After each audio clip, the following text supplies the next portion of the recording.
it's Nazaru Lan, and it's another episode of Walking and Talking.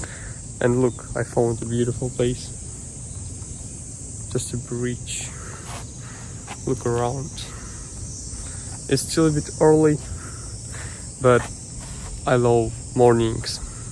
Okay, without any delays, let's actually start talking.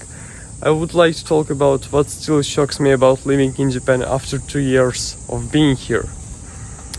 I'm sure that a lot of you are planning and want to come here and want to know about some experiences of people who have been here for a while. So, of course, I'm gonna share it with you. So, the first one, it's how everything clean is. Cleanliness. I actually mentioned this before in my video, so it can overlap a bit, but stick with me. And when I mean cleanliness, I mean the Japanese people are really clean themselves, and they do clean up the streets. They clean up after themselves. Even when I was in high school, we were made to clean up after all lessons. So we had some time for us allocated, so we could clean up after what we left, trash, everything. We just had to have some cleanings. We clean this up, and only after that the lessons are done. So it's how it works in Japan. So everything must be clean, and people and especially children are taught to clean up after themselves. And wait a second, it's Sammy.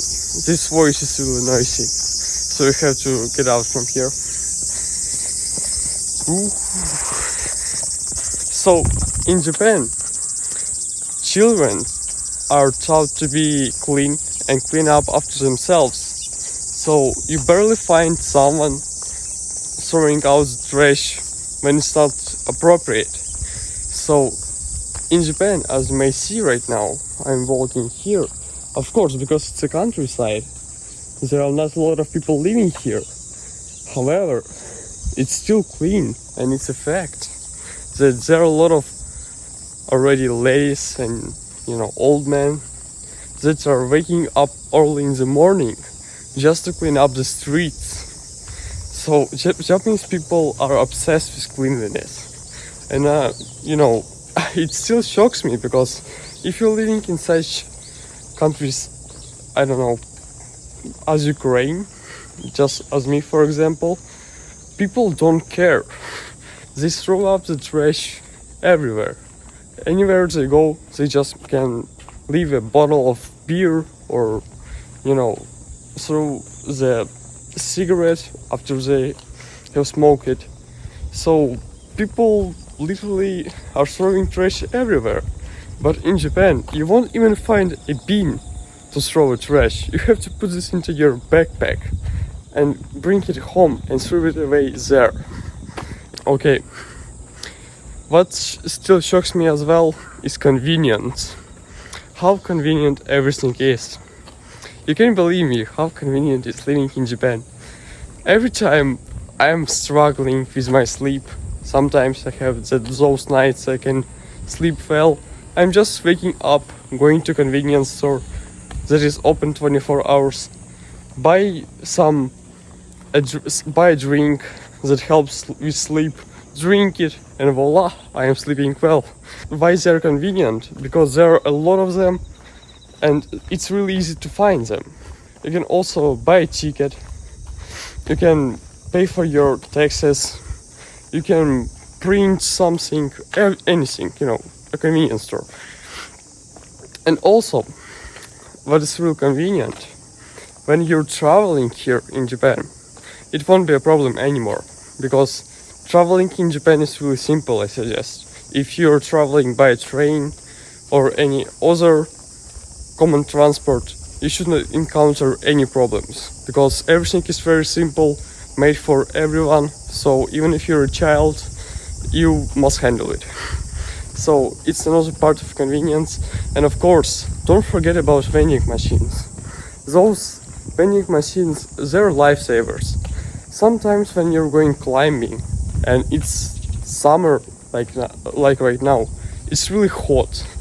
And even if you go mountains, you'll be there for hours and you won't have water anymore.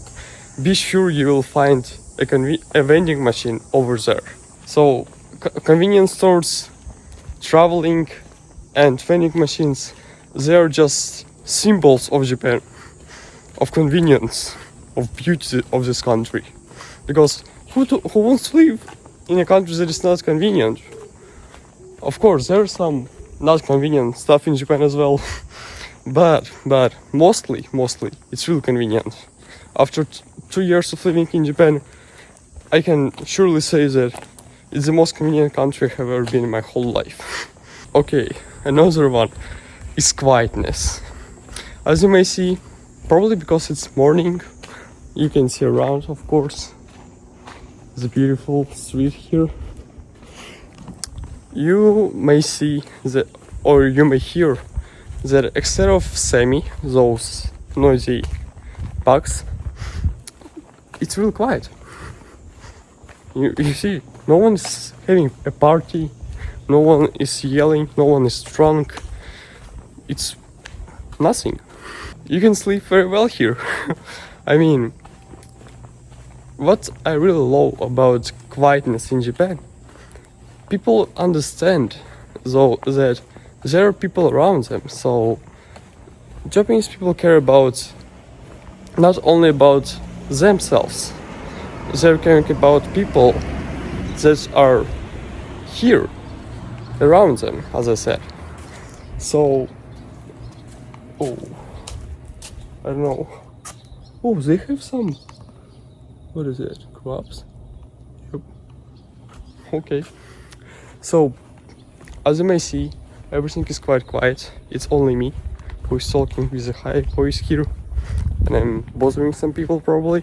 Well, if you're living even in such big cities as Tokyo or whatever, or anywhere else, you probably won't encounter a lot of parties that will be disturbing you while you're sleeping, or there won't be a lot of yelling people.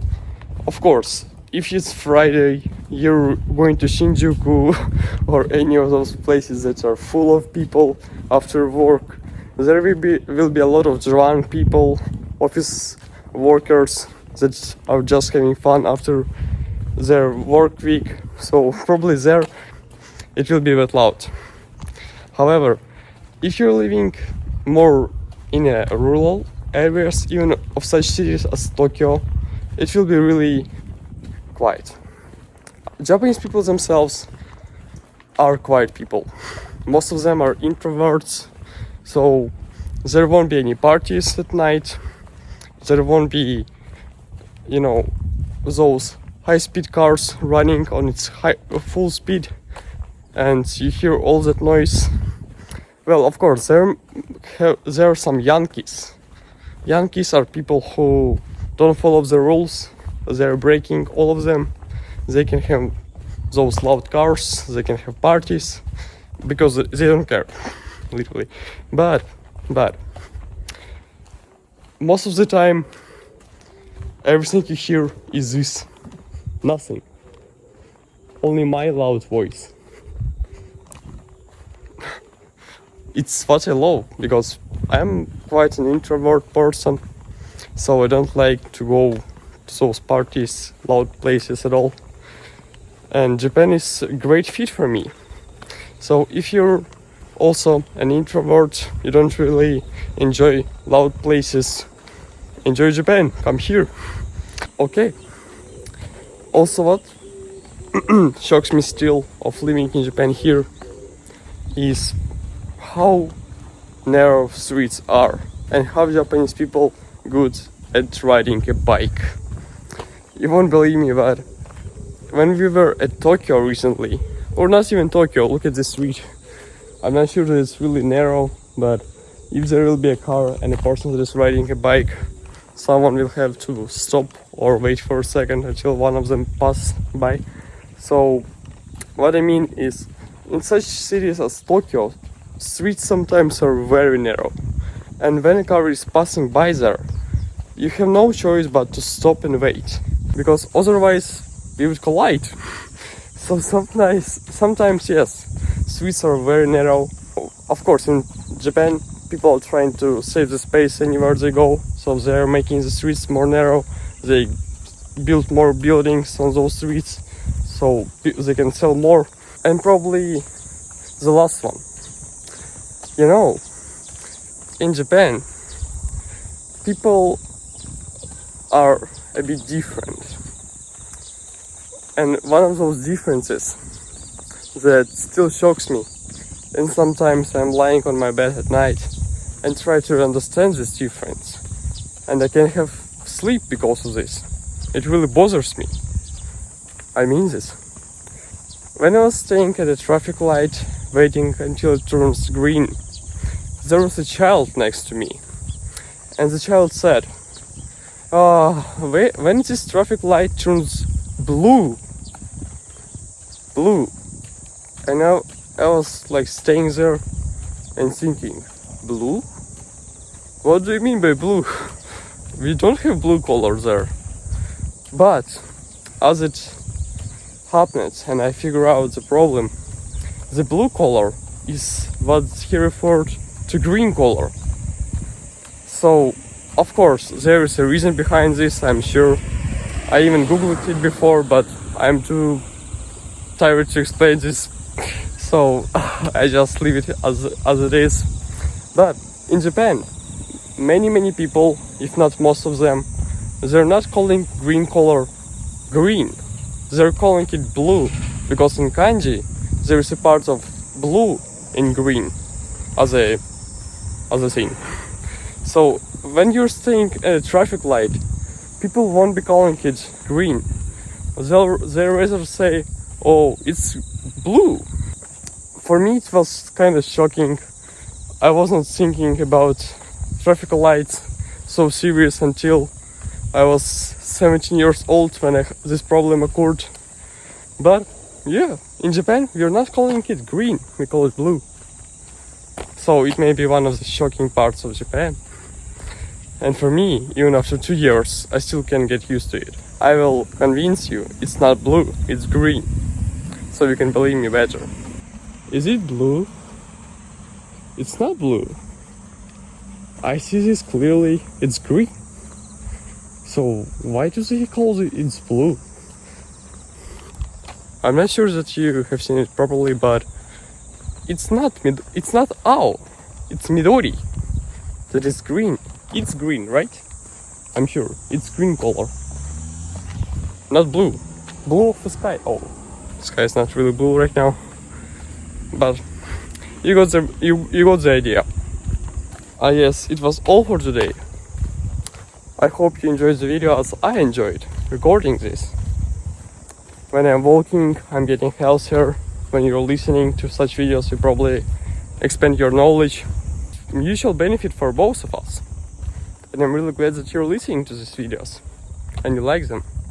So if you like this video as well, let me know by your like, your comment. I read all of them. Sometimes I don't answer, so I'm sorry for that, but I'm reading all of this. So keep writing, and of course give me some ideas, some insights of what you want to hear, where you want me to go. And of course I'll try to do and accomplish all of that. So just give me something to think about. And yep, it was Nazaru Lan from Japan. See you in the next one. How beautiful it is. Like, look. Yep.